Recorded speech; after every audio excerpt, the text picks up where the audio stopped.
Well, good evening. I guess it wouldn't be right if I didn't have some issues with this for some strange reason. I had to start this over, and some of you may not be able to access this, understand what we're doing, etc. So you'll get it tomorrow on the recording. I apologize. Chapter 4, we're going to discuss tonight perceptions, attribution, and learning. We're going to hopefully address these following questions that we have up here. What is perception and why is it important? What are the common perceptual distortions? What is the link between perception, attribution, and social learning? And then finally, what is involved by reinforcement, which we'll get into at the very end of this evening's discussion. Well, perception, very simply, this particular slide is a little busier, I think, than what I would like to say. Perception is simply how we make sense of the world and react to various situations that we find. We perceive things in certain ways that helps us go through some processes. We go back to our computer, our brain, and say, okay, well, we remember these things. Let's pull them forward and see if we can make sense out of them. We've stored this information back here. Now, this is a very interesting slide here. This is perception, and it's perception between, or the perception differences, if you will, between what a manager thought that came out of a performance appraisal feedback meeting and what the employee thought came out of it. And the subordinate's perception is on the left.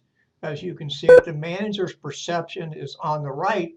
And the only place they are close is in future performance goals. Now, this could mean a lot of things. It could mean somebody wasn't listening. It could mean somebody was trying to process what was being said instead of before and not listening now. But it talks about past performance. The employee thought there was some mention of it. The supervisor, manager thought there was a good bit of mention of it. So these are differences here.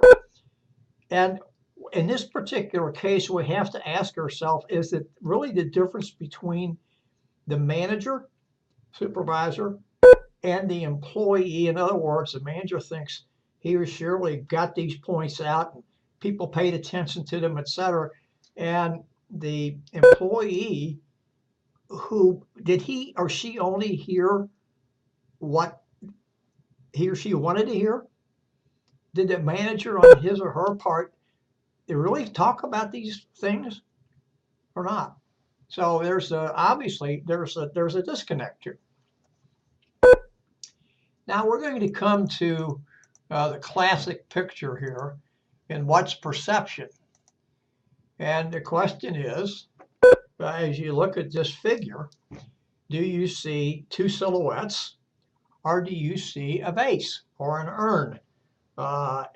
Depending upon what you decide that you think. Now, I can tell you from personal experience, when I first saw this particular figure, and it's figure 4.2 in your text that we have here on the slide, I only saw the vase.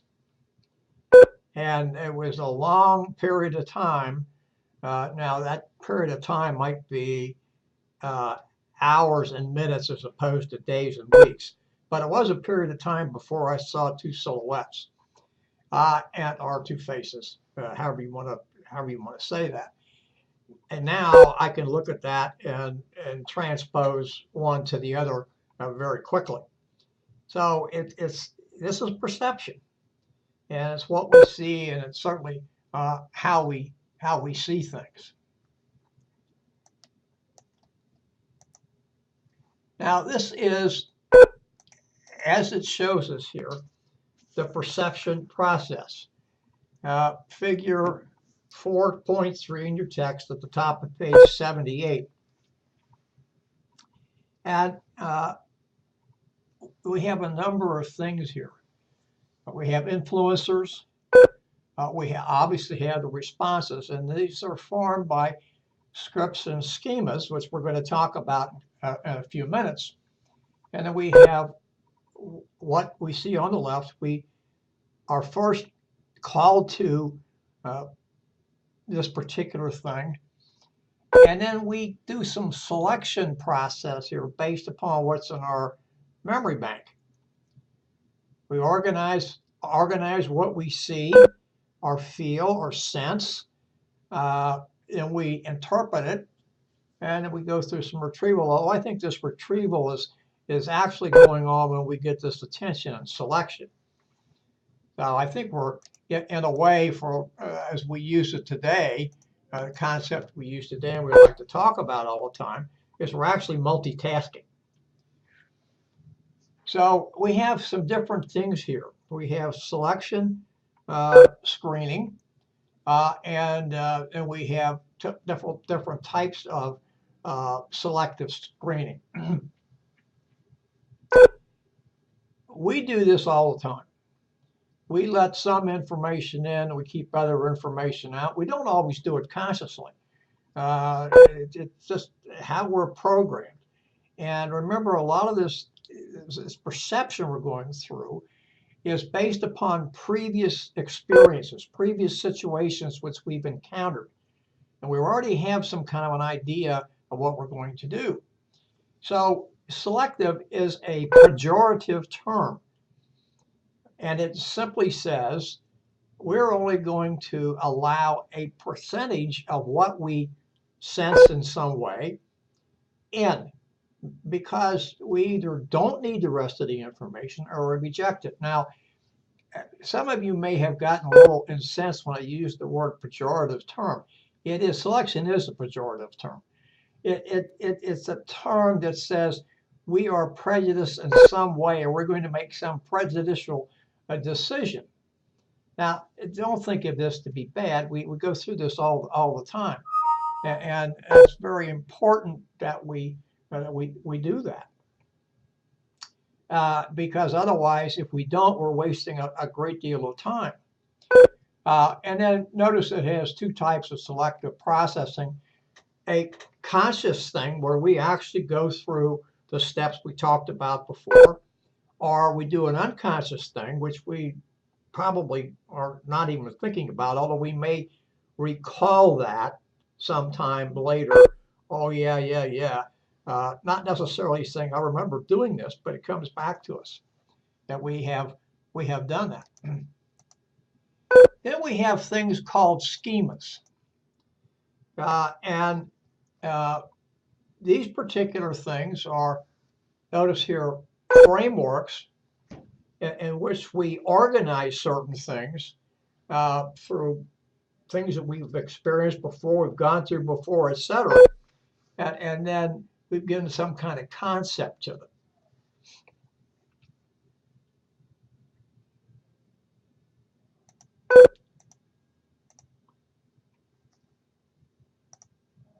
Now, these are script schemas.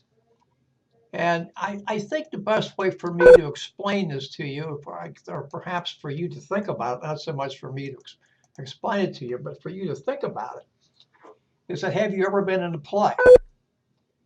And if you've been in a play and you had a speaking part in the play, even if you didn't have a speaking part in the play, you had direction as to what you were supposed to do. And that's what this is saying to you. And that this is what this is. And then a self schema, right there on the slide, it explains to you what it is. And notice here what it says in the self schema. People who have decisiveness, down here at the bottom of the slide, tend to perceive themselves in terms of certain things.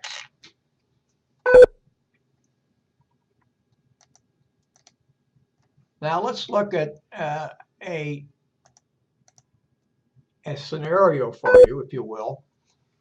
And here is something asking about your perception. You've just been told that your job's been downsized. That's a nice word for saying you've been laid off.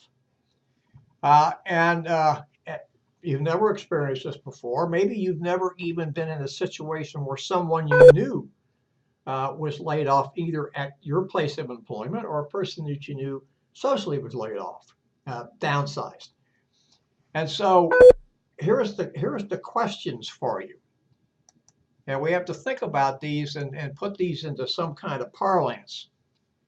Do you take the cues from your environment? In other words, what's going on around you here? Because most likely there'll be other people in the same situation. You pay attention to cues. Do you create an image for yourself that says, I'm laid off? Now, that's like people who are at work. More often than not, they don't say that they're employed. They say, oh, I'm an engineer, I'm a manager, I'm an information technology expert or something. In other words, they identify themselves with the job that they hold. Or do you consider how others have responded? So what we're trying to say here is that we're trying to make sense of our situation through various perceptions. And so how do you do that? Now, for instance, if you say, I'm creating a new category for myself as laid off, what does that come up? What is that perception to you? What is that perception to other people? To you, it could be a perception, I'm laid off and now I have an opportunity to do my own thing, to create something else, maybe to start a business that I wanted to do and I've not had the opportunity because I was working for someone else. But it might create a negative perception from people on the outside. So that poor devil can't hold a job. Or why was he downsized? Or why was she downsized? So, that perception may be negative someplace else where it isn't necessarily the same. So we have different things for different people, I think is probably the best way to say that.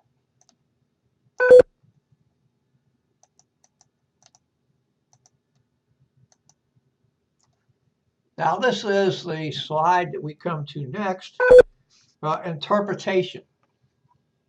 And simply saying here, more than anything else, this is giving meaning. It's giving meaning to what you have perceived.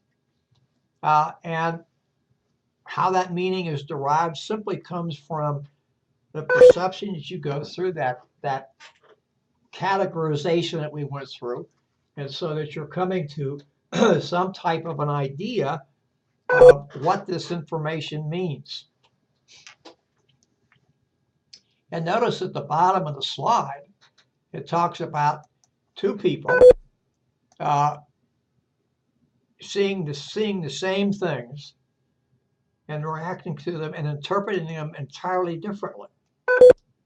Now, this is something that is not a phenomenon that's unusual. It's one that we see all the time. I can remember many years ago watching a television program on CBS News, while CBS News produced it, and it was about the assassination of President Kennedy. Now, I have never been a conspiracy theorist when it came to that assassination. I'm not saying that there weren't other people involved. I don't know that. I don't have enough evidence for that. But most conspiracy theories have been seriously debunked. Now, I'm not about to say that anybody who has a different theory than I have is wrong and I'm right, or vice versa. I'm just telling you what my framework is. So anyway, the day after this program was televised, I was speaking with a woman that I worked with, and she was a conspiracy theorist. And even though we had watched the same program and hopefully were as objective as possible, in watching the program, we had an entirely different perception and interpretation of what was reported. Now, this was a news program. While it was produced by the newsmaking arm of CBS, so while it wasn't actually the quote unquote 6 o'clock or 6:30 news, it was a news program. And it was meant to be as factual as they could make it and as objective as they could make it. And yet we had two different perceptions, two different interpretations of what we saw. So I only use that as a personal experience, not to say that one of us was right and the other was wrong, only to say that there were two people that I knew, myself and this woman that I worked with, who had radically different interpretations of what was said and what was presented. I think that's a better way of saying that. So this is the slide on retrieval. Everything before memory bank and now calling for facts. So remember that schemas, when we bring these schemas up, can make it difficult for us to remember things not included in it. So information, or here it is, information that is stored in our computer memory bank has to be retrieved. Most of the time, we can retrieve that without having any issues. But there are times that age has a lot to do with this. Some people have better memories than others. I can't explain that. There are people who could try to explain that, but I don't think we really all know everything we need to know about memory. And so it's how your memory bank works and how it's brought up and how you process the information in the first place and bringing that back. Then we have a category called impression management. And I think this is pretty easy to say and to bring up. Notice what it is here. Now, the impression management is how we want others to view us. So we are, in a way, to use a term, protecting our image. And so that the image we project is what we want people to see. May not be the right image, may be a distorted image, maybe somewhere in between. And notice here what it says, that when we manage our impressions, it can help us succeed on the job, perhaps get hired, et cetera, et cetera. I remember going through an interview some years ago for a position that I did. I was offered a position and accepted and worked for the company for a number of years. And I realized I'd already had one interview. I was getting another interview, and I'd been told I was going to have a second interview. And I realized early on that the woman who was conducting the interview had a certain way of doing that, and she had a certain type framework. And I immediately adjusted myself to match what she was looking for. Was that dishonest? No, I told her everything that I had told the previous person, the CEO who did hire me. But I presented it differently. And so she was looking for a certain type of person, and I made sure that she saw that type of person in me. Again, was it dishonest? No, because I gave the same information. I just gave it differently and gave it to a different feeling, perhaps, than I had with the CEO.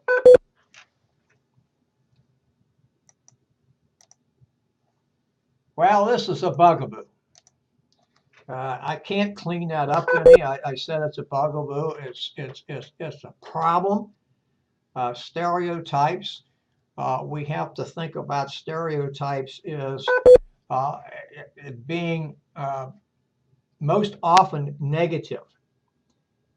This can cause a lot of trouble. We take an individual, and because he or she is associated with a certain group, we'll do that based upon accent, based upon color of skin, of course, maybe based upon education, where that person works, the type of job he or she holds, etc. And we quickly associate this person with a group because he or she matches the characteristics that that group holds. So we're not judging an individual. We are placing that individual in a group that we may have good or bad feelings about, and we don't know where that individual fits. We say, hey, Mr. or Miss Individual X, you belong to Group Y, and I know what Group Y people do, pardon me, do and how they act and react, and that's how you're going to act and react. So what that says is we're judging a book by its cover and not by its content. And we need to stay away from that. We need to be as objective as possible. And because of that, if you look at the last bullet down here, what that says is that people, managers, particularly supervisors, leaders, let's take it to all the people who we would normally think would be associated here, may not look objectively at the folks that they have there and don't really see their skills, abilities, and perhaps experience, knowledge thrown into that as well, simply because they have been stereotyped into a specific group. So I started out by saying bugaboo. I don't get away from that because most stereotypes are never positive, and we need to think about that. We stereotype people. We almost always put a negative on.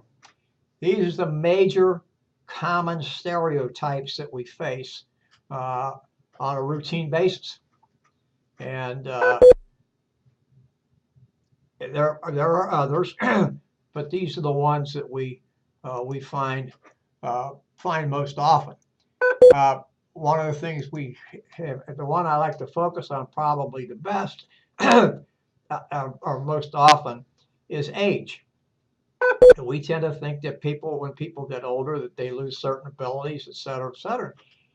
And that may be true for some, but it's not true for all.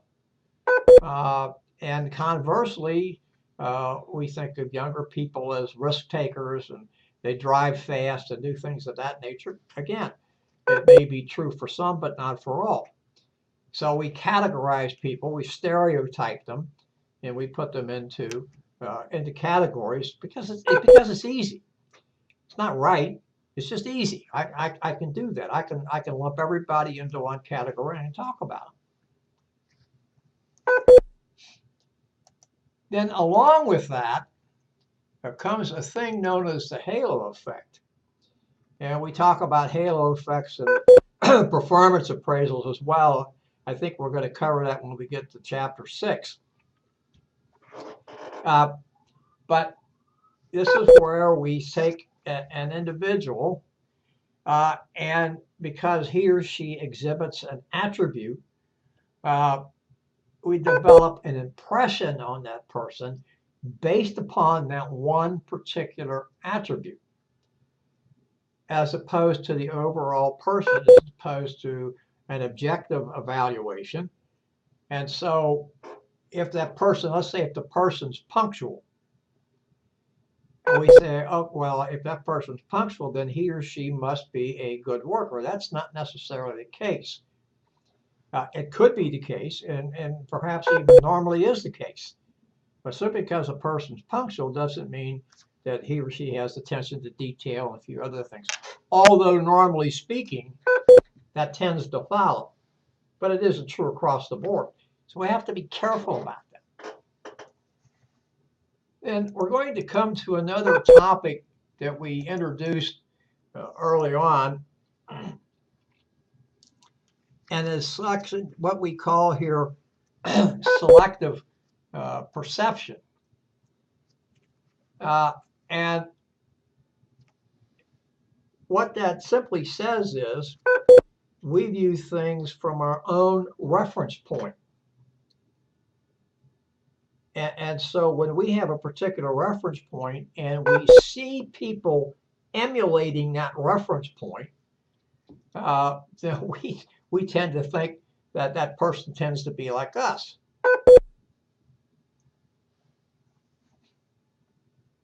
And which may or may not be the case.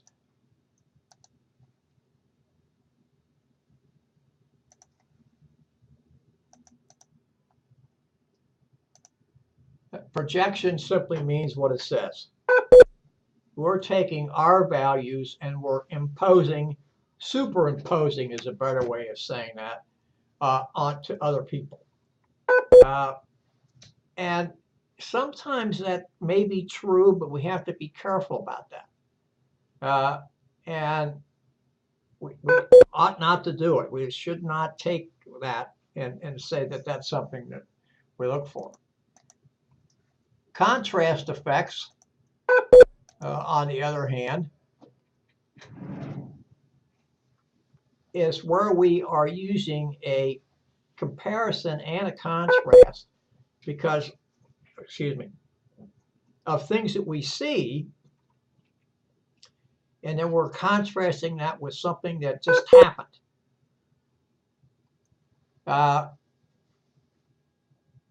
Somebody gives a talk following, as it says down here, following a strong speaker. Or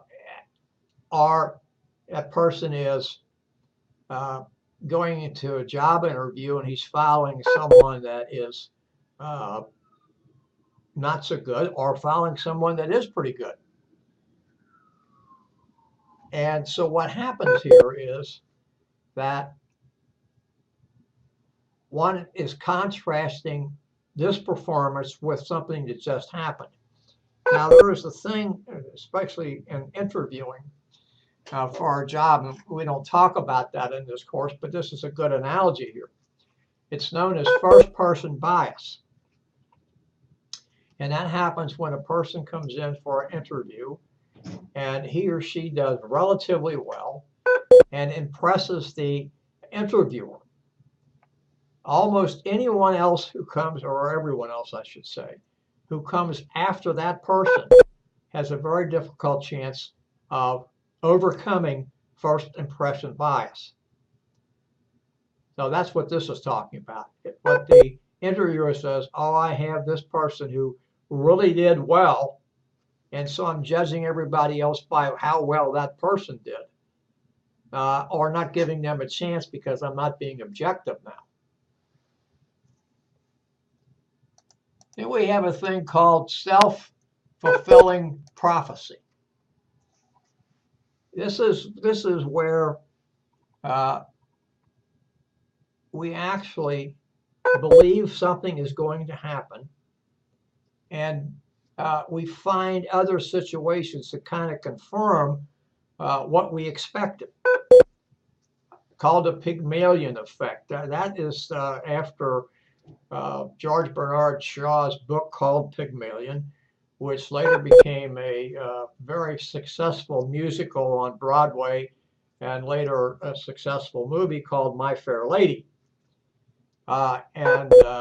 where he actually turned, Henry Higgins, the professor, actually turned a person who was from the poorer areas of London into someone who was thought to be a peer, a lady, a duchess, or something of that nature.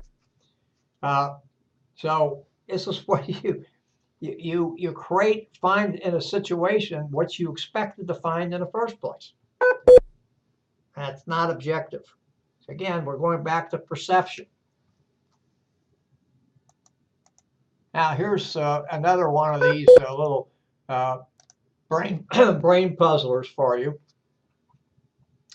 Think about a self-fulfilling prophecy. Which of the following would not be a good idea?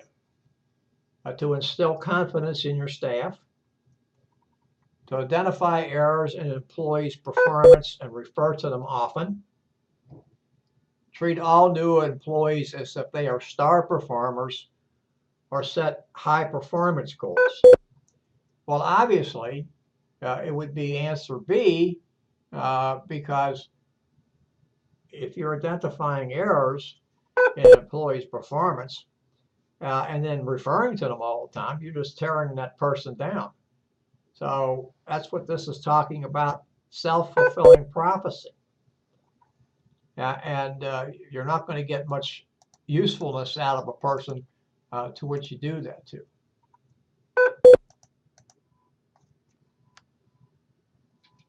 Attribution. Here we're developing explanations for things that occurred.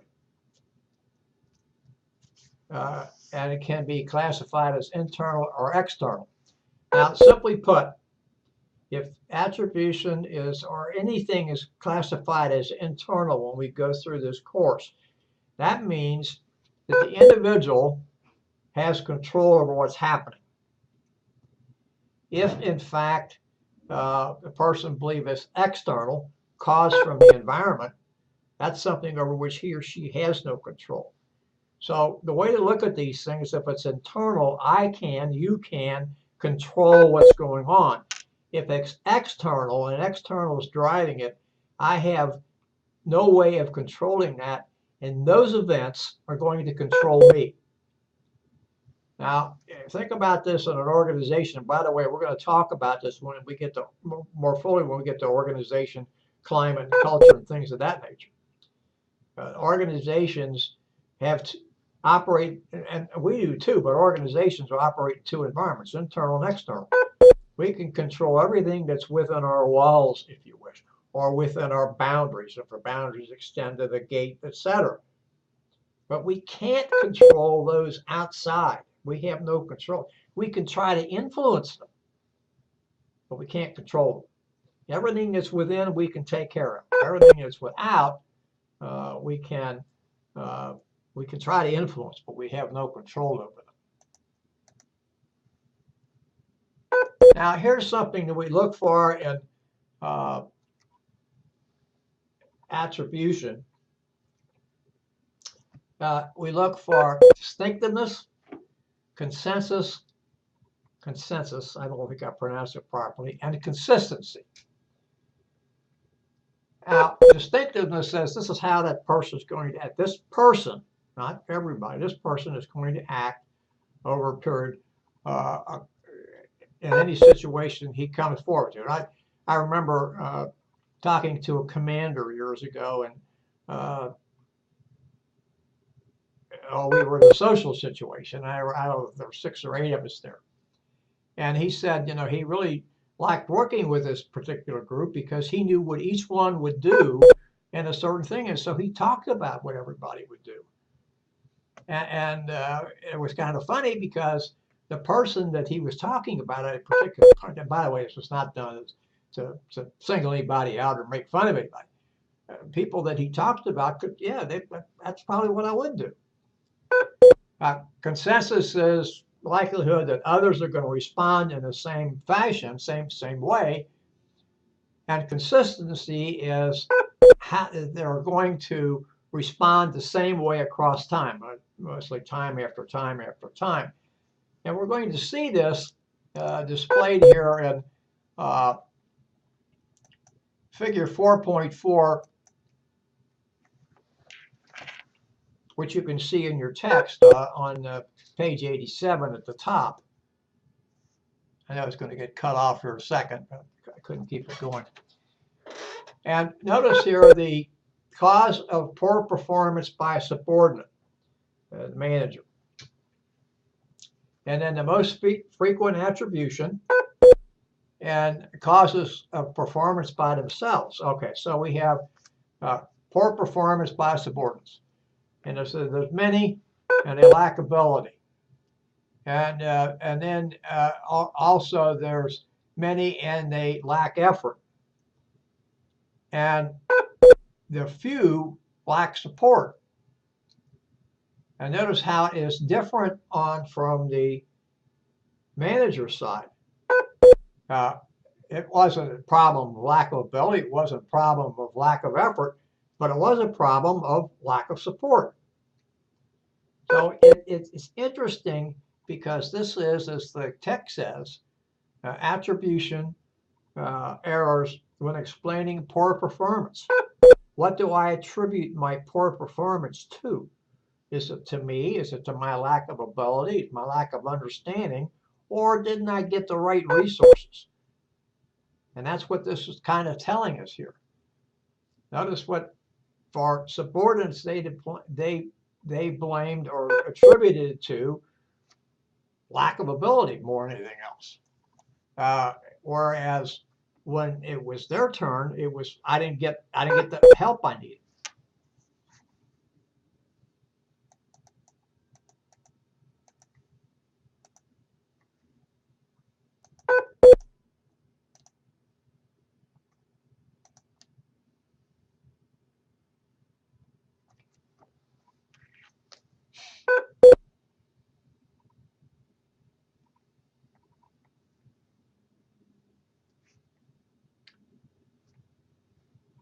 Fundamental attribution error, that's ignoring outside factors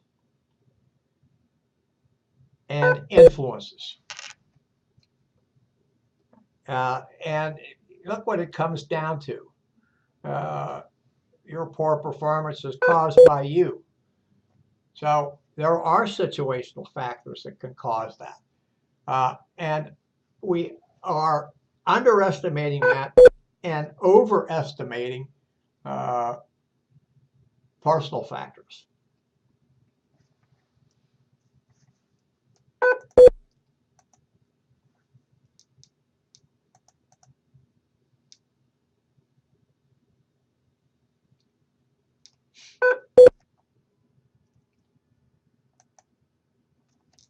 Self-serving bias. This is a responsibility issue. So what we say here is we have performance problems, but excuse the expression, it ain't my fault. So here we're saying we have problems, it's not my fault, but conversely, we take credit when we have success. Now look at the two things down here at the bottom. I earned an A because I studied. Conversely, I earned a D because the test was too hard. So notice here the difference between this and A, the first answer here, earned an A, of course. I was prepared. And I'm going to take credit for that. And in the second answer, I wasn't prepared, and so my response is the test was too hard.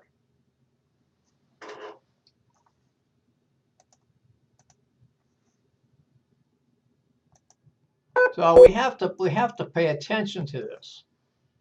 We can't overlook external causes for others' behavior. What this says here to us,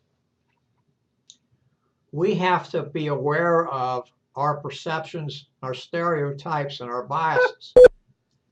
And I'm going to have a little story I'm going to give you that I found in the New York Times back in the fall, which talks about perceptions and how people do things.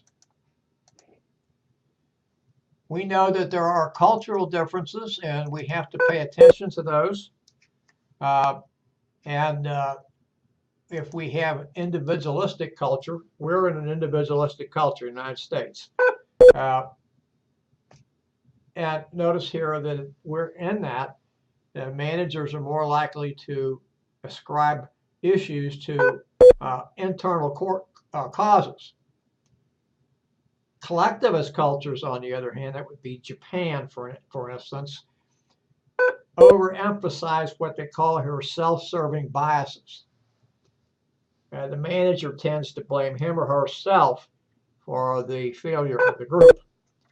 And of course, in Japan, particularly, by the way, now when I say this, I'm not picking on Japan.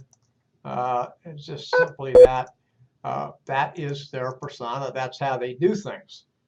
And so we have to look at it from that standpoint. Social learning theory just tells us how people learn in an environment by interacting with others and behavior of others. And you can see this described here in your text in figure 4.5, which we'll put up here on the slide here. So we have the person at the top, not necessarily an apex here, but we have behavior, modeling behavior. So that's how we learn how people model behavior, and they want us to emulate that. Yeah, that's what we do. We copy that. And then here's the environment. See what we have here: self-control, self-efficacy. Again, we continue to bring self-efficacy up in this course, and I really don't want to address it until we get to chapter 14, because that's where it's really very important. We'll talk about Albert Bandura. He's kind of the founder, if you will, or first came up with the term self-efficacy. A professor at Stanford. Well, I think he's still a professor at Stanford. That's where he was for many years. So this is how we do this. And of course, self-efficacy is the next slide. And it's simply that a person's belief that he or she is going to be able to be successful in a given task. So situation here, that's fine. And of course, to be able to do that, you have to have an amount of self-control, which means, if we go back to things, I can control this task. I'm not going to be controlled by the outside environment. Now we come to a theory that has been around many, many, many, many years, and that is learning by reinforcement. And the next thing we come to is operant conditioning. And what we have here is, notice the first thing it says. It's an administration or administering a consequence as a result of behavior. And of course, we know the classical conditioning, as you find in the text on page 89, was Pavlov and his dog.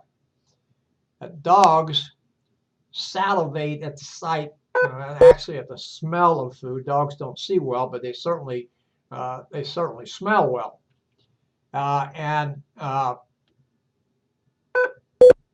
So what Pavlov would do, if you know the experiment, bear with me if you don't know the experiment, it's the way it was. Pavlov would bring food to the dog and ring a bell. And of course, the dog smelled the food and would salivate. And Pavlov kept doing that, and he eventually was able to get the dog to salivate because the dog heard the bell ring. Now, that was the classical part. Now, we have to be careful about this because we're trying to change behavior, and we have to be careful about how we're trying to change behavior. So as the slide says here, if we do reinforcement correctly, we can affect an individual's behavior.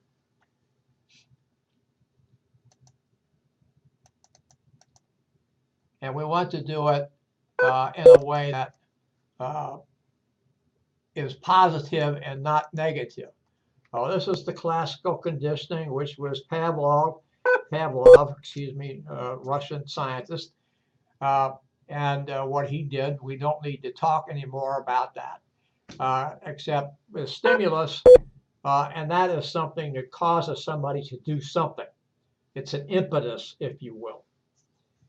And then we're going to look here at figure 4.6 in the text, which you can find at the bottom of page 89, classical conditioning, and then operant conditioning. Operant conditioning is the one we have to be careful about, which I'll get to. Classical, notice what happens here. Person, the secretary here, administrative assistant or whatever, sees the boss smile, but also hears the boss putting out some criticisms. And that person is kind of nervous with the boss being around. Later sees the same smile, goes through the same reaction. So that's the classical. Operant conditioning, a little bit better person, well, not a little bit better, a little bit different. And this is how we're trying to get people to do certain things within the workplace. Person works overtime, the boss smiles, and the boss gets a praise, and will work overtime again because that's what he or she expects. And of course, there may be another reward that comes along with that.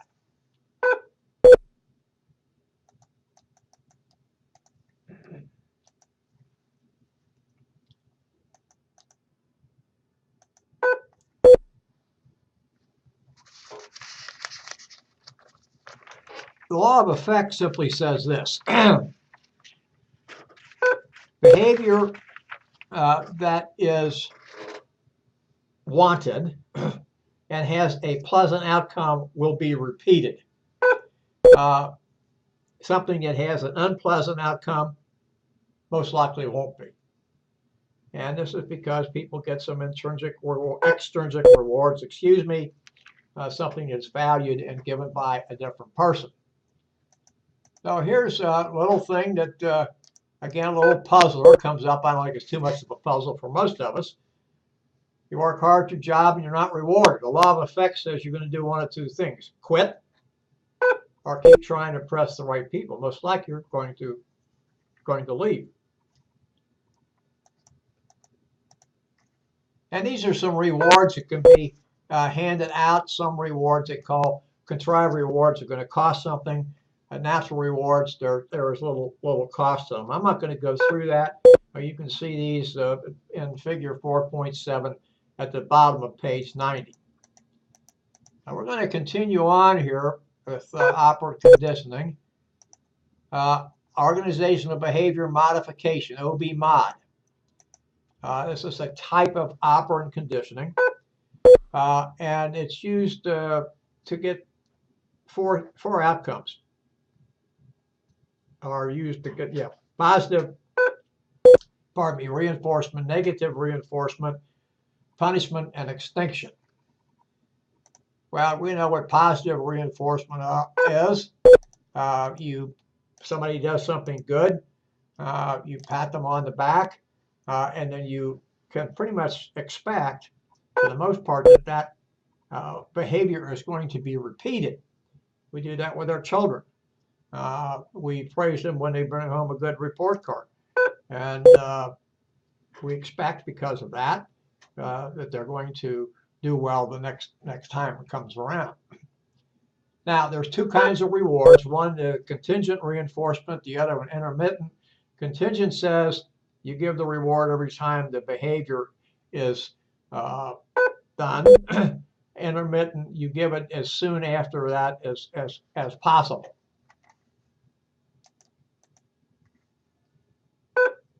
Shaping, we're trying to get somebody to do something different by having a positive reinforcement.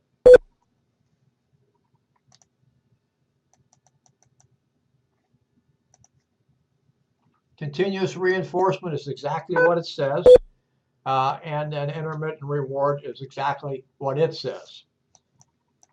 We have here intermittent alternative schedules, fixed schedule, variable schedule. I'm not going to get into that. You can see this on the bottom of page 93. And it's something that is just intervals and how often it's given, etc., rewards.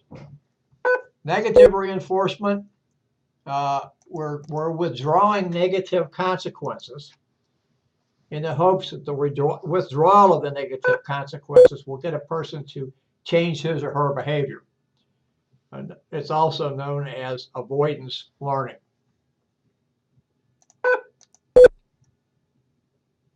Punishment's exactly what it says. You're going to administer negative consequences, or you're going to withdraw positive consequences. Hopefully that way you're going to have the behavior that you don't like reduced or not repeated. And extinction is what it says. You're going to take away the reinforcing consequences in order to get rid of what you don't want. Now, behavior modification techniques have some problems. And if they're used correctly, they can get desired results. Because, however, they are powerful, they can lend themselves to inappropriate and unethical issues. Now let's talk about the classic operant conditioning that's done, modification that's done.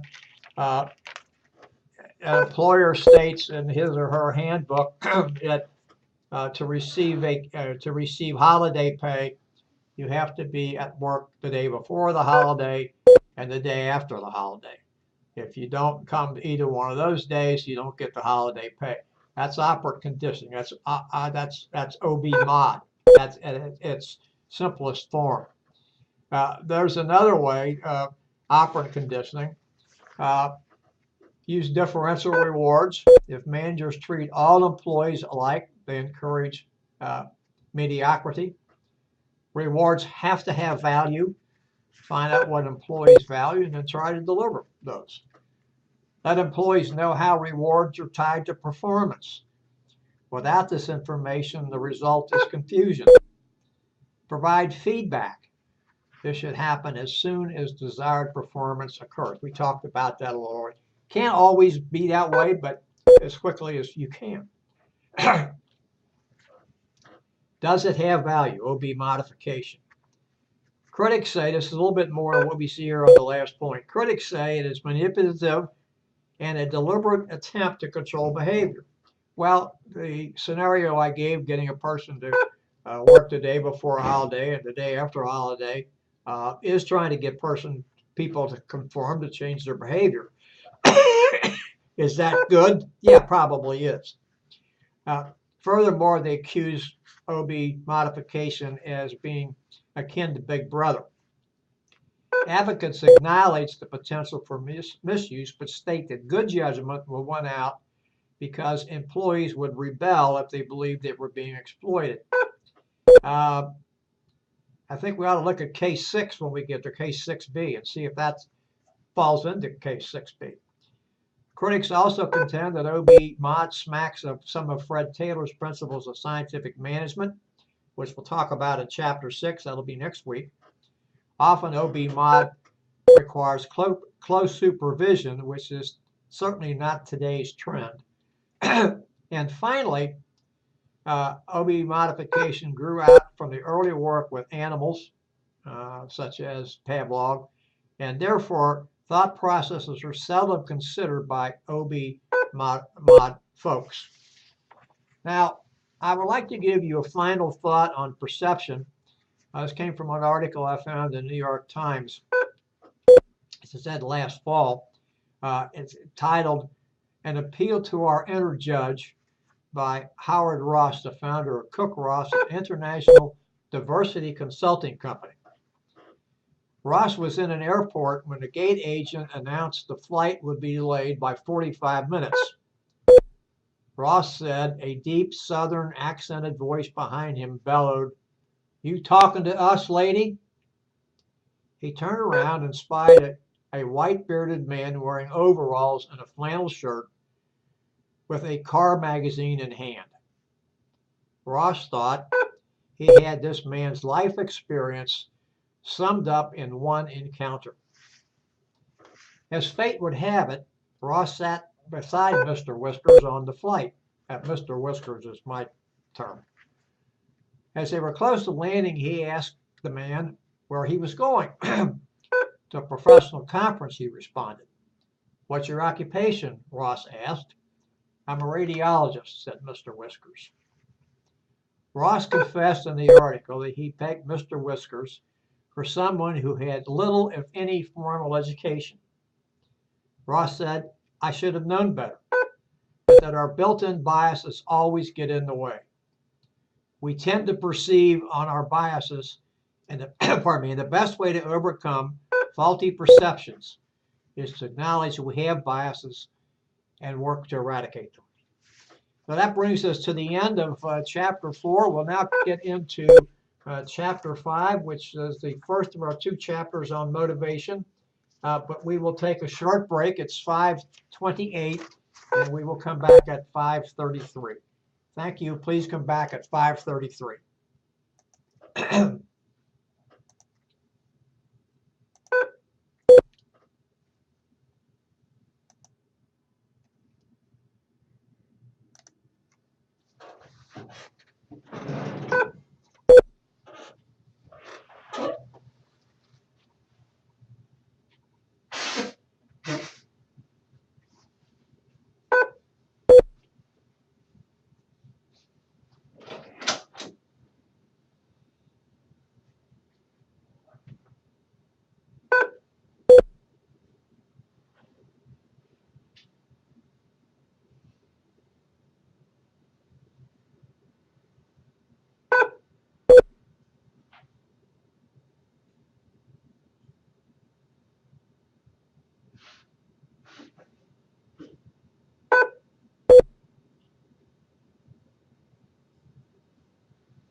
All right, it's 5:33 and we're back.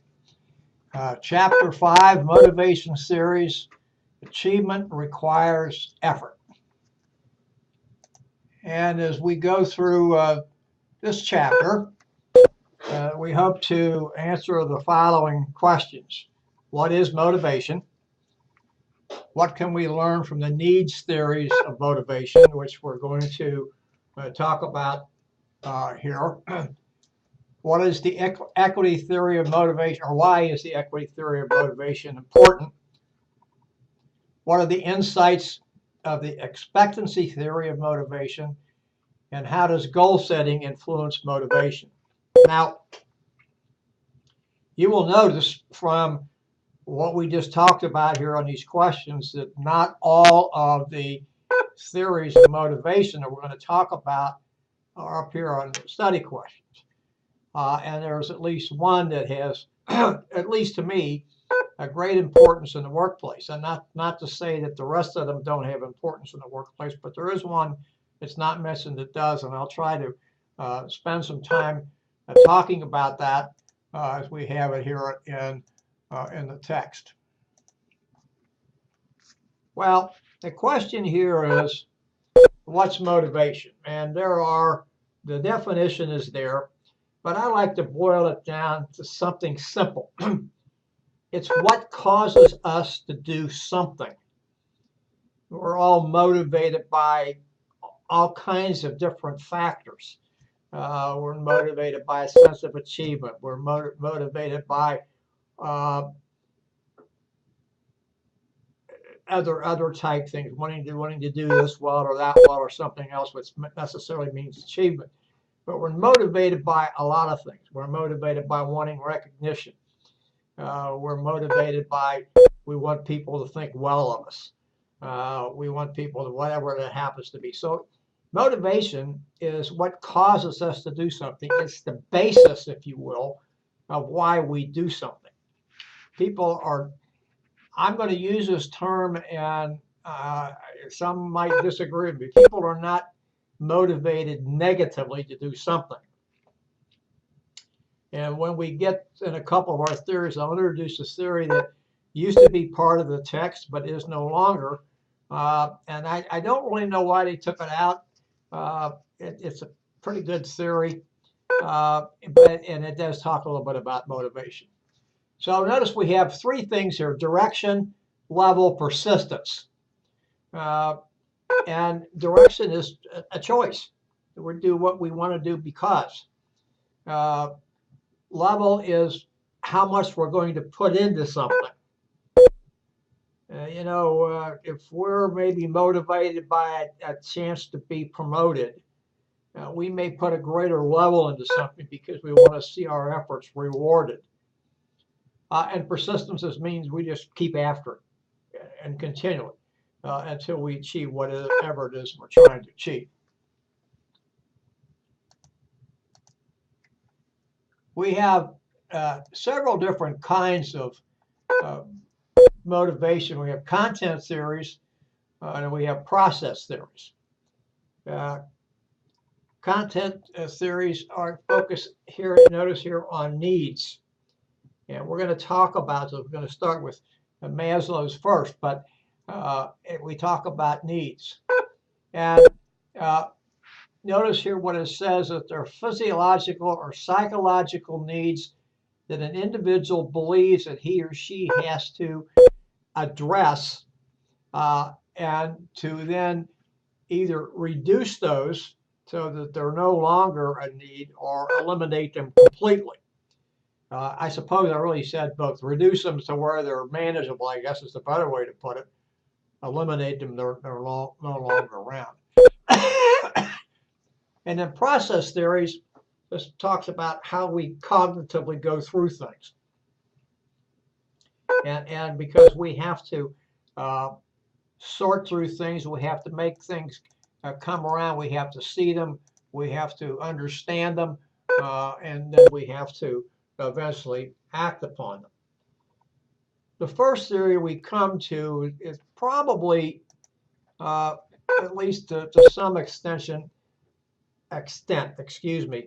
maybe the best well known. Now, I'm not saying it's the best theory or anything else, but it's probably the best well known, and that's Maslow's hierarchy of needs. Abraham Maslow, uh, is a psychologist, I believe. I've forgotten exactly what his field was, but he identified 5 needs, and he placed them in what he called a hierarchy of needs. You can see the hierarchy. I'll get to it here in a second. It's figure 5.1 on page 103, and we have a slide here for it that I'll bring up.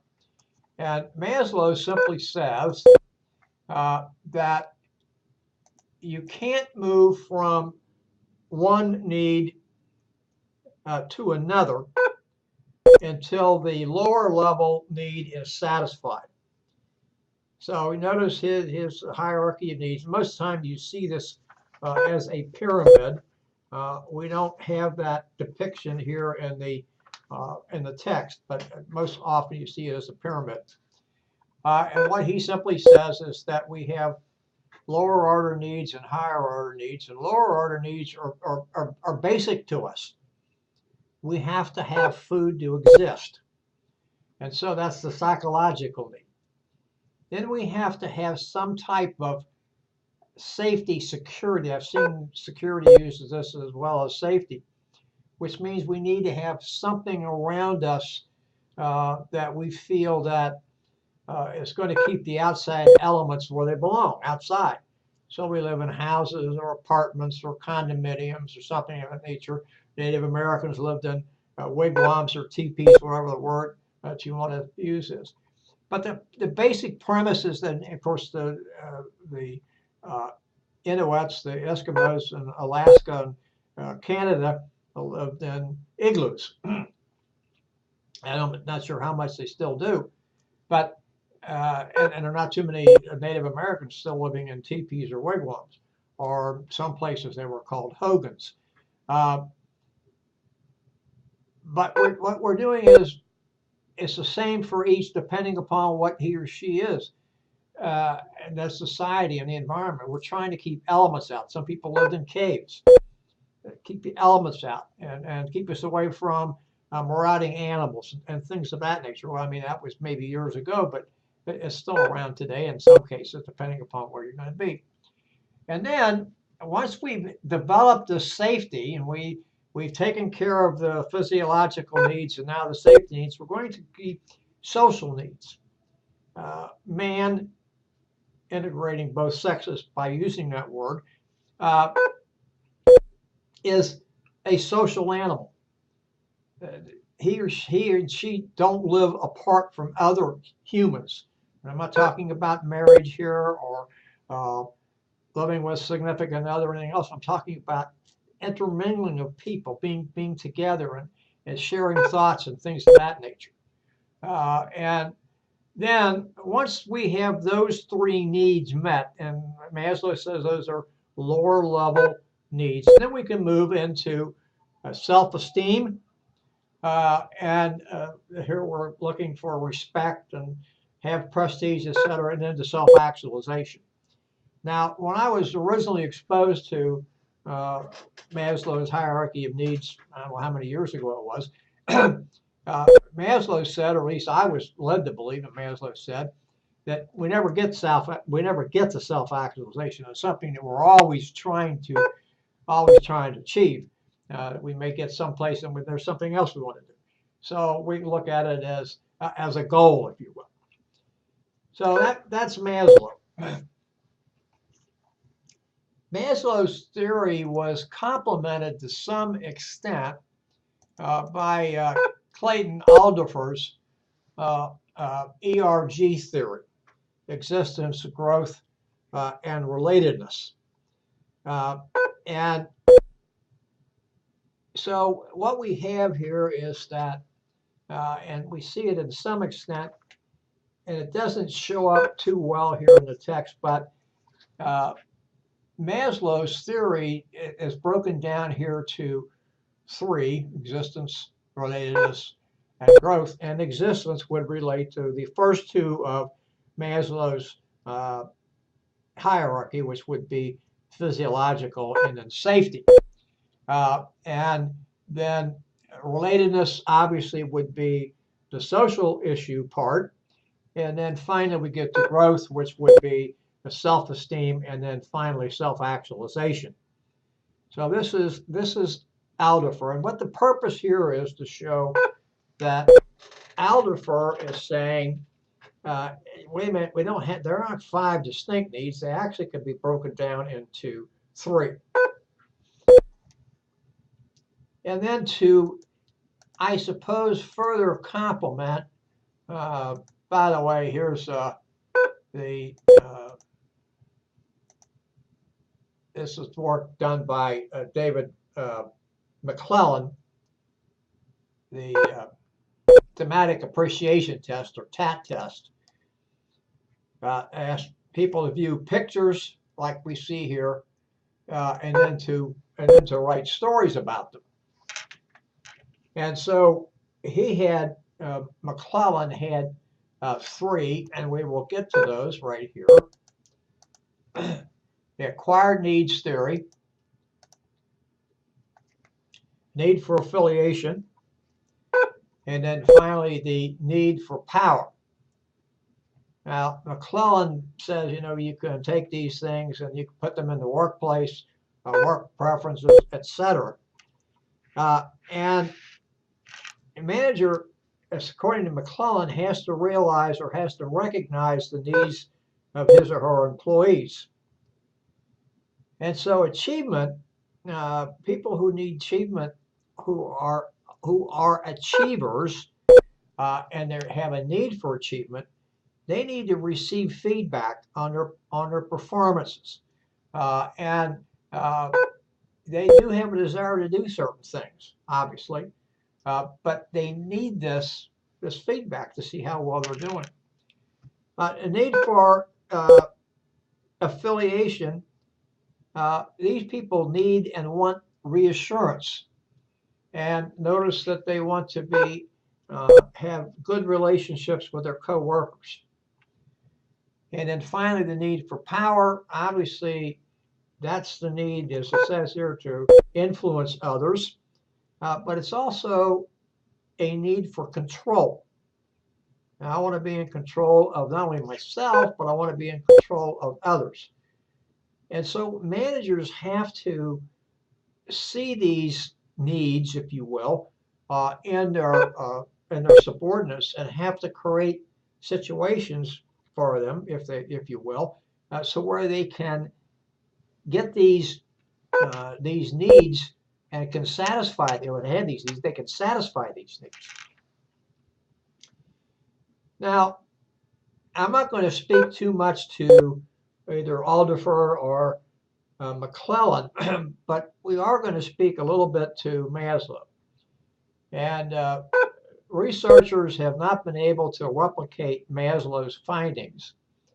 And most researchers have found that differently from Maslow, one need does not have to be satisfied before the lower level need does not have to be satisfied before you can move to the next level. Which, and Maslow says it is a hierarchy, and that's the way it goes. But most researchers find that that's not the case, and that not to say that Maslow's work does not have value. What they're saying is that they can't replicate his findings, and so it makes it difficult to continue to expound upon Maslow because researchers can't replicate what he had to say. What he found doesn't mean it's not of value. There is value there, but it's not quite the same. And you can see this in starting on page 103. And notice it says it's easy to understand. It's very popular. That's kind of how I led into this. Maslow is very easy to understand. But research that says this fails to support the fact that Maslow said that there are 5 steps here, and it's hierarchy. Excuse me. Now we come to the next theory, which is one of my favorites. I have to admit to that bias, if you will, and I think it is something we all need to pay attention to, and that is Fred Hertzberg's two-factor theory, and he is also noted here as motivator hygiene theory, which we'll get to in a second. I want to come down there. And what Hertzberg says is that these two factors, motivators and hygiene, are the causes of job satisfaction and job dissatisfaction. And we're going to look at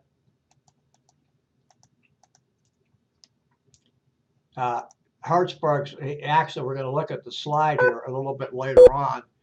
You can see it, figure 5.2 at the bottom of page 106. And he has hygiene factors, and Hertzberg says that these are causes of job dissatisfaction because they're found within the job context. Now, what that simply means is they don't have any direct bearing on the job itself. Pardon me. Direct bearing meaning what's in the job, what the requirements of the job, etc. Or think of these as perhaps more than hygiene factors as environmental factors. And Hertzberg goes on to say when the environmental factors are poor, job dissatisfaction is going to increase. And that improving the hygiene factors, the context factors, the environmental factors that I like to say, will not increase job satisfaction. They will only lower job dissatisfaction. Motivating factors, on the other hand, are sources of job satisfaction, as Hertzberg says, and they're within the content of the job. They belong in the job. And if you look here, we're going to get there, that we talk about things of authority and autonomy in the job, responsibility in the job, the work itself. The work is engaging. It's not routine, mundane. I just come to work, turn the switch, and watch stuff go around. Look at case 6B when we get there. I mean, it's not due till a week after next, and we're going to talk about chapter 6 next week. But 6B talks about this. And think about Hertzberg's factors when you answer or respond to 6B. And he also talks about there's a sense of growth, there's a chance for achievement, there's a chance for advancement, etc. And so he says, he being Fred Hertzberg, or he did say, that when these things are present in the job, job satisfaction is going to be high. So he calls them satisfiers or motivators. And notice one of the things he says here, the way to do this is through a motivational theory known as job enrichment. And there are a couple of ways to do job enrichment. But the big thing there is to give the employee something that he or she can attach to and say, this belongs to me, and I'm responsible for the outcomes here. And I'll get some satisfaction out of this job and be able to do something with it. And these are these hygiene factors and the motivational factors. Notice the hygiene factors are things like policies and procedures. Pay, by the way, is mentioned here, base wage or salary. Status, security, relationships with others, quality of supervision, etc., etc. Now, Hertzberg's theory is under fire because, again, like Maslow's theory, the researchers have not been able to replicate his findings. One of the ways that researchers do that is they take the findings, they put them in other situations that are similar, and they go through the factors of controlling for variability and things of that nature, but they've not been able to replicate it. Now, you say to yourself, well, why is that possible when a lot of what Hertzberg talks about here are things that we ourselves could we can see that achievement, recognition, etc. Well, Hertzberg worked with two sets of people. He had 200 people in his study. They were not randomly selected, which meant that each and every person in the population didn't have an equal chance to be selected. He worked with two sets of people, accountants and engineers. Those folks are known to be very focused on what they do. And that's what they have to do. The accountants work with numbers, and engineers work with figures and fractions and things of that nature, building and whatever else. And so they tend to be very controlled. They tend to be very focused on what they do, etc. So that's been the problem with Hertzberg's work. And it's criticized for the way it was, the method, and for how the research was conducted, etc. However, it has a lot of cachet in the workplace. We can certainly see the difference here between the two factors, a motivating factor and a demotivating factor. Demotivating being the hygiene or the environmental factors. Think to yourself, does the quality of supervision make that much difference to you in doing the job you're supposed to do? Probably not, but it could. So what that says is that if the quality of supervision is better, it's going to decrease demotivation, or job dissatisfaction, I guess is a better way to put that. But it's not going to increase my job satisfaction because it's not within the content of the job. It's within the context. It's within the environment. So I like Hertzberg. I think we can all relate to Hertzberg. Even though his assumptions were maybe faulty and he didn't have a very good he didn't have a random sample when he ran his test, his research. But it does have some cachet in the workplace. Now, the next theory that we move to is the equity theory, developed by a gentleman by the name of J. Stacy Adams. And it's pretty simple. Equity really means fairness. So what happens here is when we have a perceived, notice the word perceived, inequity, then it's going to motivate us in some fashion, and most likely not motivate us in the right way. So notice what it says here. People are motivated to doing things well. And so if they're not motivated that way, they want to restore the fairness, or they're going to walk away. And notice what the comparison here is. It is social comparison. Excuse me, I got away from that slide. Focus of equity is social comparison. And so here's our, pardon me just a second, please. My nose has gotten stuffed up.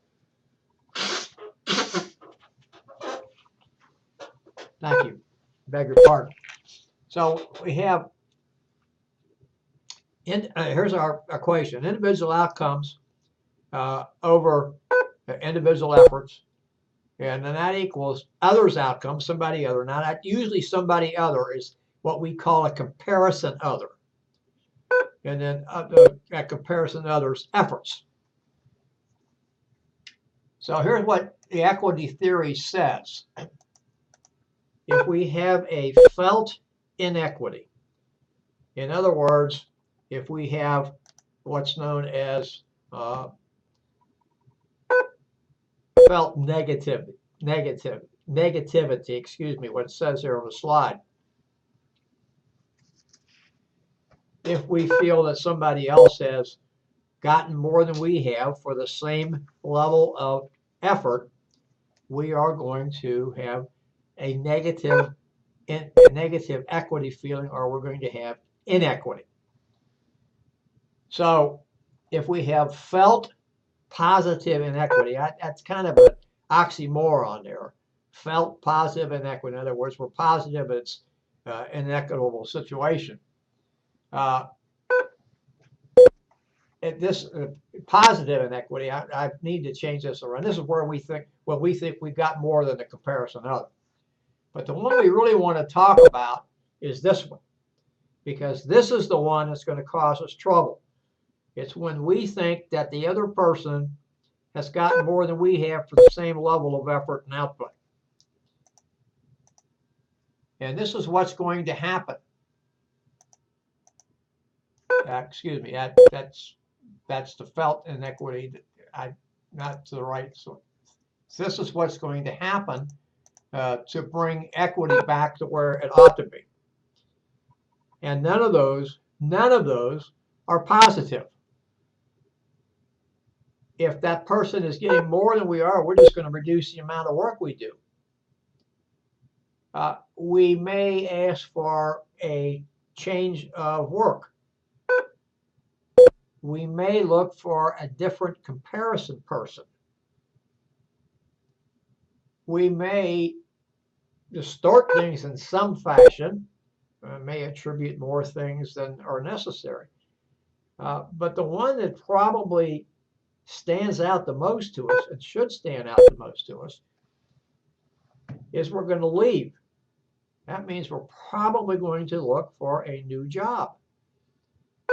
We need to look at some of our case studies coming up where equity is embedded in the case study.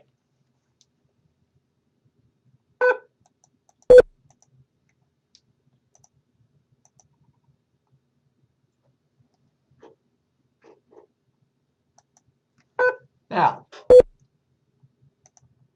this question is posed to you.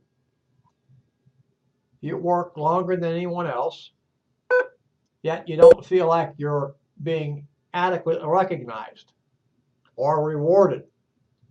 So, according to the equity theory, you're going to do one of several things.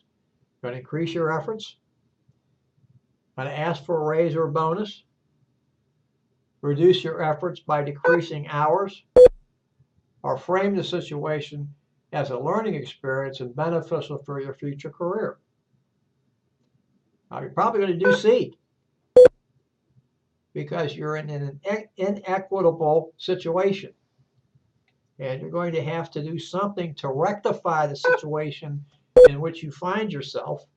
Otherwise, it's not going to be fruitful for you or for the organization. This is also based upon 2 points here at the bottom of page 109, and that is equity and organizational justice. And here's organizational justice. And notice this is taking the equity situation just a little bit further, because it is saying how employees view the fairness and equitability in their workplace. Is everyone of the same level treated fairly? And is there something in a workplace that says we're going to be treated differently somehow because of the way we part our hair or clothes we wear or something else? And so that's what we have to be careful about. This is fairness. Then we have a couple of other concepts that come along here that we need to look at. And that is distributive justice, are rewards allocated according to set rules. So, in other words, what that means is, here's the policy or rules, however you want to say that, and we're going to reward people based upon obviously what they've done, but here are the rules, and are the rules followed? Procedural consistency, accuracy, bias-free. Notice here that's up at the top.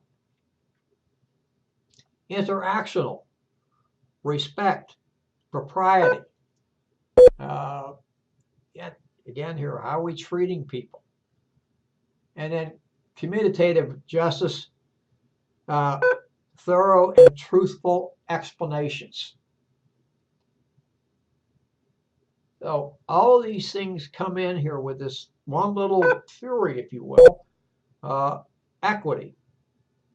And we're talking about justice. You know, we can extend that. We've seen justice issues here in the United States in the last 6 months. Not necessarily in the workplace per se, but sometimes how the workplace or people in organizations treat other people.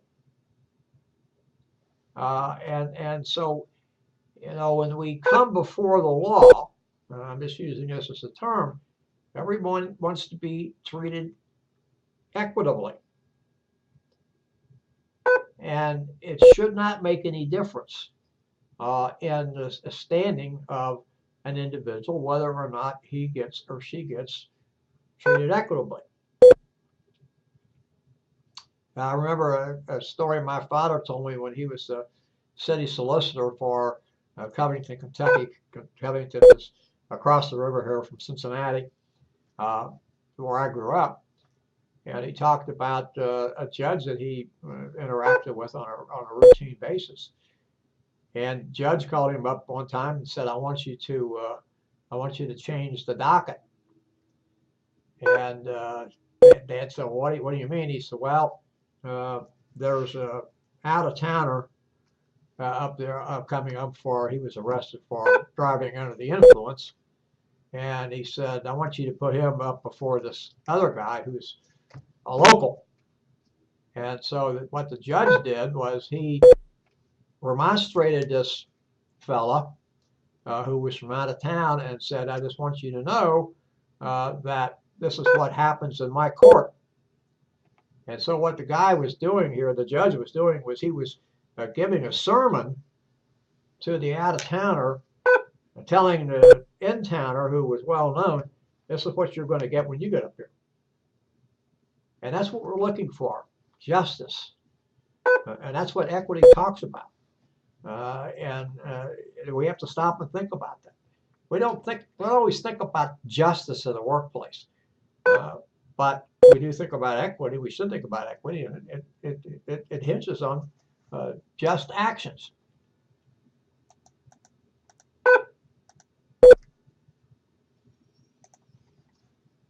Now, this is an equation here, because we're going to get to what's known next as the expectancy theory. Notice here what it says is a person's motivation is a multiplier function of expectancy, what I expect for doing a good job, instrumentality, and then valence. And here is the equity theory, a little spelled out here, and then we're going to get to it in picture form in just a second. Expectancy. Effort will yield an acceptable performance. Instrumentality is that the performance will be rewarded. And then the valence simply is value of the rewards is positive. Now it goes on here to say highly positive, just adding an adjective here in front of positive. So a qualifier, modifier, whatever you want to say here. So it's expectancy, instrumentality, and valence. Acceptable performance, is the performance going to be rewarded? And then is the value of the reward positive. And this is figure 5.3, and this is Victor Vroom's theory. Vroom's been around for a long time and has a lot of good information here. So here is Vroom. Notice the top here. Employee exerts whatever he is or he or she does. Then we go to task performance, and then we go to work-related outcomes. So expectancy is we want to have the right people in the right job. We have to train them, etc., to get them to be where we want them to go. And notice the next thing, the last thing. We set clear goals. Now we're going to talk about clear goals and standards more when we get into chapter 6 next week, because it's very critical. It's something we have to understand. We can't expect employees to do things if we don't tell them what we want to do, what we want them to do, and then hold them accountable for that and measure what they do against published standards. Then the instrumentality is the person knows the reward, and we're going to give the reward performance contingent rewards. Reward based upon the performance. And then we have to make sure that the reward given matches the needs of the individual. So figure 5.3, bottom page 111.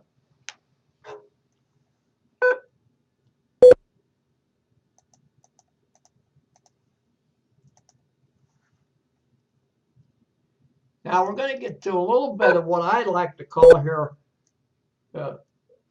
philosophy in a way, but it's pretty easy to understand when we stop and think about it. Motivation is going to be reduced when expectancy, valence, and instrumentality approach either zero or they are clearly negative. It's going to be high when expectancy and instrumentality are high and the valence is positive. Now notice it says strongly positive. So it's going to be good. So reduce when expectancy and instrumentality or valence, all those three, but positive when the first two, expectancy and instrumentality, are high and the valence is strongly positive.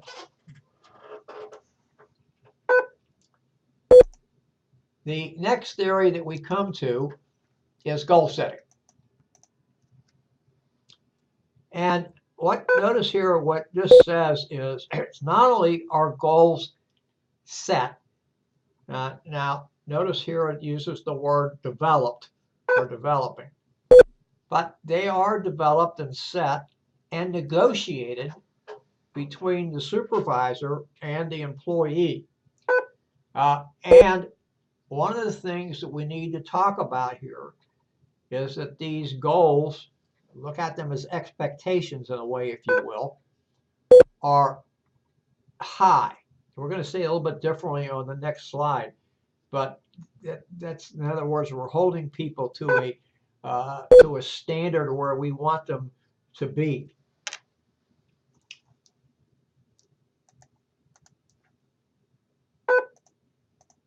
Now, the text says that goals need to be difficult. I have used the term moderately difficult for a long period of time. And the reason I have used moderately difficult for a long period of time is that if goals are difficult and the employee sees that they are not attainable because of the level of difficulty, it's just as bad, if not worse, than having goals that are too easy. The employee is going to realize quickly that he or she cannot attain them, cannot achieve, and is going to be unsuccessful. And therefore, you cannot expect any type of performance other than substandard if you get any type of performance at all. So that's why I have used for a period of time the term moderately difficult, and saying that they have to be seen as to be being attainable and achievable, not too difficult that it can't be accomplished. Now, whether you want to say with difficult or my step down a little bit to use the term moderately difficult really doesn't make any difference. I think what we should do is we should change that term from difficult, or my interpretation of moderately difficult, to challenging. And so if the employee sees that it's a challenging goal, but it's attainable, then he or she is going to do whatever possible to reach that goal. Of course, given the fact that they're given adequate resources. They're not given adequate resources, that's just a war stopper right there.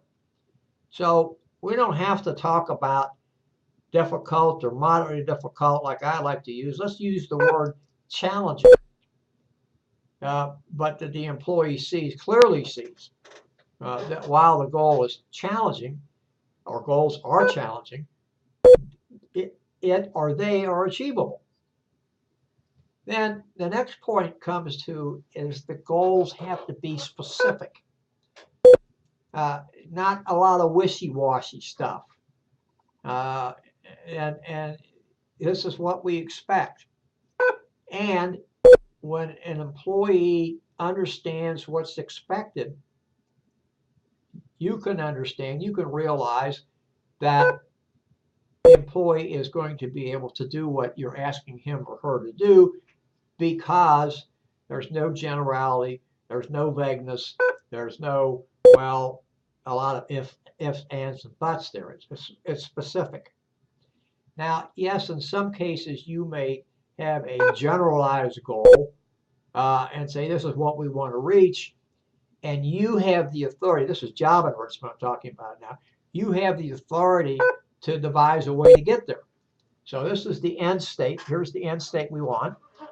But we will let you figure out how to get there. Now, of course, those standards used to get there and the parameters used to get there have to be negotiated and agreed to by both the employee and the supervisor. And of course, that becomes a contract.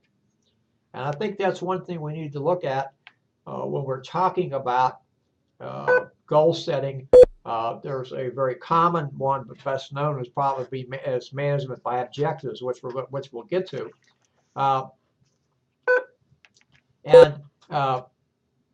So that's it. There's a contract signed, and people know what's expected of them.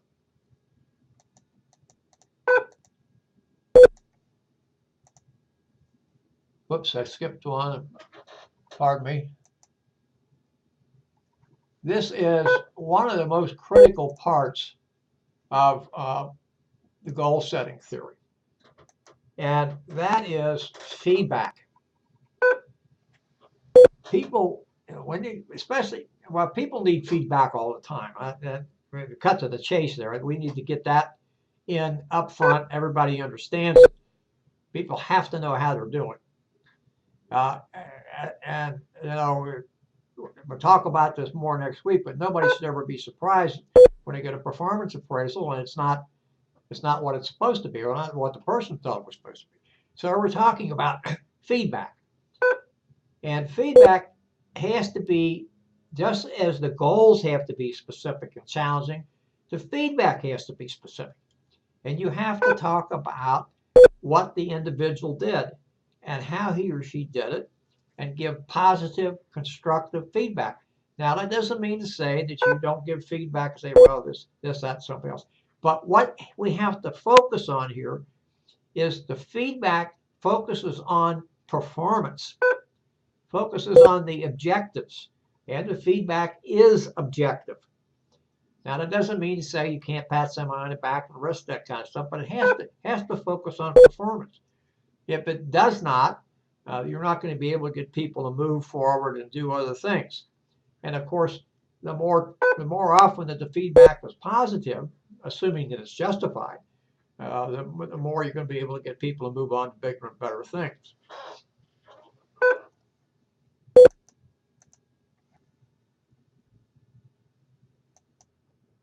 Now, this first bullet here goes without saying. We're going to get goal achievement when the person, employee, believes that he or she is going to be able to complete the tasks given adequate resources. Now, this goes into the term we've used here quite frequently since the course began. We'll use it again and explain more fully in Chapter 14, Self-Efficacy. This is just the belief that I master my own destiny and I can complete the work given to me. I don't need anybody else to do that. I do need adequate resources. You can't ask me to do something if you don't give me adequate resources. But I believe I can do the task. And notice here this next thing, and this is a part of goal setting. I talked about a contract, but it is important that not only does the supervisor, manager, and the employee negotiate the goals, but the goals are accepted. If we're going to do goal setting theory, and the one we're going to talk about here in a few minutes, management by objective, you don't get buy-in by the employee, you don't have goal setting theory. It's simple as that. And the more buy-in you have from an employee, the greater the performance is going to be. And of course, when you get greater performance and achievement, etc., everybody wins. Not just the employee who may get additional rewards and bonus and something else. The organization wins because it's going to have better product, etc.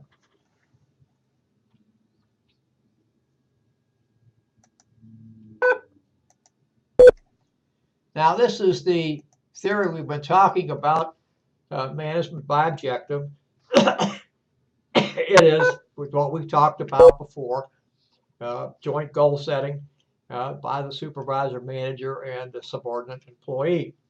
No different than what we've talked about before in the saying goal setting theory.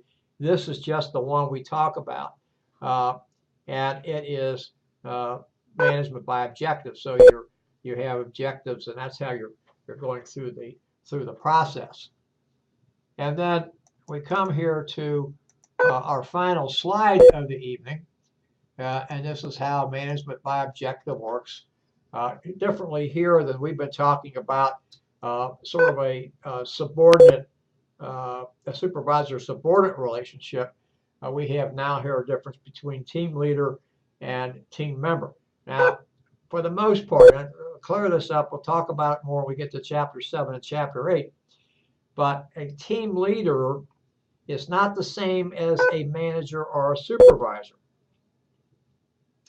In many cases, a team leader is a person who ensures that resources are available and he or she directs the efforts of the team, but it's not like he's or she's in charge of these people. He or she just happens to be a team leader. Could be because he has greater expertise, a lot more experience, more knowledge, a few other type things. So here what we do is we have joint establishment of goals.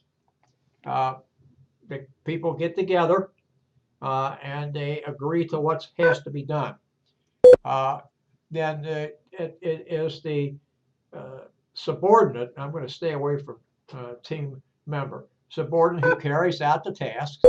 Notice it talks here about the team leader being a coach. Well, that's possible. It doesn't always have to be.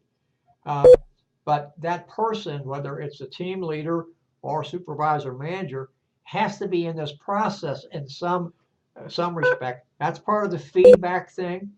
helping this person along, making sure that the person has the right resources. I know you've heard me say that. You're probably tired of hearing me say it, but that's very important. Can't do your job if you don't have what you're supposed to have. And then there's an evaluation time, and where both the supervisor subordinate, or team leader, as the scenario gives here, and the subordinate, our team member, sit down and they go through the performance review. Now, there is some downside to this. Well, this sounds like it's, hey, this is a great way to do things. Downside to it is, or some of the downside to it, is that there may be more emphasis placed on doing what this management by objective calls for, or the goal setting calls for, than paying attention to the organization's goals and objectives. There tends to be a large amount of paperwork in this because it becomes like a contract. I have some experience in this. When I was in the Army, we used a type of this, and at the beginning of the rating period, the supervisor and subordinate would sit down and come up with what they were going to do, and then once a quarter, the supervisor was supposed to sit down with the subordinate, go over process and how they've done things and progress, et cetera, et cetera. So I think we have come to the end, but I want to give a little wrap up to this.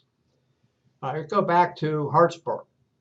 The two-factor theory, as we mentioned, has detractors. Hertzberg's research was completed via the interview method, and critics contend that responders will provide ego-defensive answers. This states that interviewees will report good things that happened at work due to their diligence or efforts, and bad things will be caused by externals, the outside environment. Another disquieting example is that of salary. Hertzberg states that it is a hygiene factor or dissatisfier, and that can be the case. On the other hand, it could be a source of pride and can be viewed as a reward for good performance. Regardless of its critics, the two-factor theory has a great deal of influence on managers. This is especially true regarding work design and/or redesign. Finally, Hertzberg's work extended Maslow significantly in the area of higher order factors and how they influence worker motivation. I took this from a text I had many years ago, Organizational Behavior, authored by a gentleman by the name of Robert Vecchio, or Vecchio, Vecchio, published in 1988 by the Dryden Press. Now, finally on MBO. MBO, management by objective, does work because it sets goals and there is employee buy-in. If you don't have employee buy-in, you don't have management by objective. So here the employee knows what needs to be accomplished, has agreed to the goals, and that they're attainable. And because rewards are based on achieving the stated goals, we can say that motivation is built in. There are, of course, pitfalls in the system. Goals may be set at the department or division level and may not reflect the organization's goals. There is an over-reliance on the quantitative. If employees perceive that upper management does not support the agreed upon goals, the tendency to slack off increases. As mentioned, goal setting and management by objective require a lot of paperwork and one-on-one meetings between the manager and his or her subordinates. Finally, managers may not fully include their employees in the goal setting process. Now, if they don't do that, then it's not goal setting. They're doing some sort of truncated type of goal setting, and it really doesn't follow the rules, if you will. Regardless of criticisms, management by objective does seem to work, and research has found the program can do what it advocates. Can do what its advocates state but it must be handled carefully. Management by objectives should never be viewed as a one-size-fits-all. Rather, it must be tailored to the uniqueness of each organization. I'll take that a step further, the uniqueness of a department or division. It is also useful a tool in employee appraisals. My source for that is Moorhead and Griffin. Their 2004 text, Organizational Behavior, 7th edition, published by Houghton Mifflin. Well, that brings us to the end at 6:28. We spent the last two plus academic hours discussing perception, and then the first of our 2 chapters on motivation. As I mentioned, this will be uploaded for you for tomorrow. I thank you for your attention. I look forward to speaking with you again next week when we talk about Chapter 6, Motivation and Performance, and our first chapter on teams. So thank you and good night.